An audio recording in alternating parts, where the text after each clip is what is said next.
നിലമ്പൂർ ഉപതെരഞ്ഞെടുപ്പ് നടക്കാനിരിക്കെ ഉപതെരഞ്ഞെടുപ്പിൽ മത്സരിക്കുന്ന സ്ഥാനാർത്ഥികളുടെ സ്വത്ത് വിവരങ്ങളാണ് ഇപ്പോൾ പുറത്തു വന്നിരിക്കുന്നത്.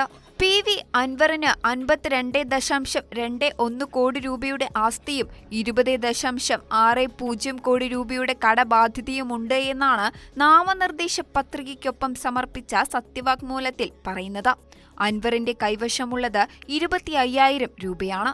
2 ഭാര്യമാരുടെ കൈവശവും 10,000 രൂപ വീതമുണ്ട്.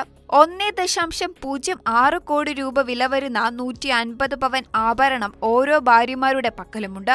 18.14 കോടി രൂപയുടെ ജഗമ ആസ്തിയാണ് അൻവറിനുള്ളത്. 34.07 കോടിയുടെ സ്ഥാവര ആസ്തിയുമുണ്ട്. ബാങ്ക് വായ്പയും മറ്റുമായി 20 കോടിയുടെ ബാധ്യതയും. 2021 മത്സരിച്ചപ്പോൾ 18.57 കോടിയായിരുന്നു അൻവറിന്റെ ജഗമ ആസ്തി. 16.94 കോടി രൂപയുടെ ബാധ്യതയും. LDF സ്ഥാനാർത്ഥി M സ്വരാജിന്റെ ആകെ ആസ്തി 63.89 ലക്ഷം രൂപയാണ്. ഭാര്യയുടെ ആസ്തി 94.91 ലക്ഷം രൂപയാണ്. സ്വരാജിന്റെ കൈവശമുള്ളത് 1,200 രൂപ. ഭാര്യയുടെ കൈവശം 550 രൂപ. സ്വരാജിന് വാഹനമില്ല. ഭാര്യയുടെ പേരിൽ 2 വാഹനങ്ങളുണ്ട്. വില കൂടിയ ആഭരണങ്ങളില്ല.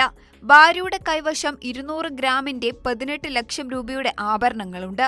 സ്വരാജിന്റെ ബാങ്കിലെ നിക്ഷേപം 1.38 ലക്ഷം രൂപയാണ്.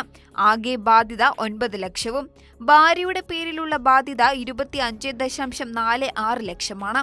അതേസമയം UDF സ്ഥാനാർത്ഥി ആര്യാടൻ ഷൗക്കത്തിന് 8 കോടിയോളം രൂപയുടെ ആസ്തിയും 72 ലക്ഷം രൂപയുടെ ബാധ്യതയുമാണുള്ളത്.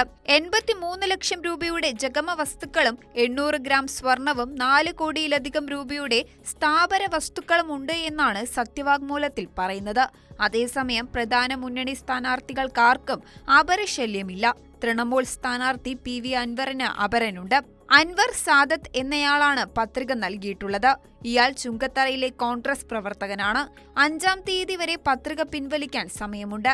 സൂക്ഷ്മ പരിശോധന ഇന്ന് നടക്കും.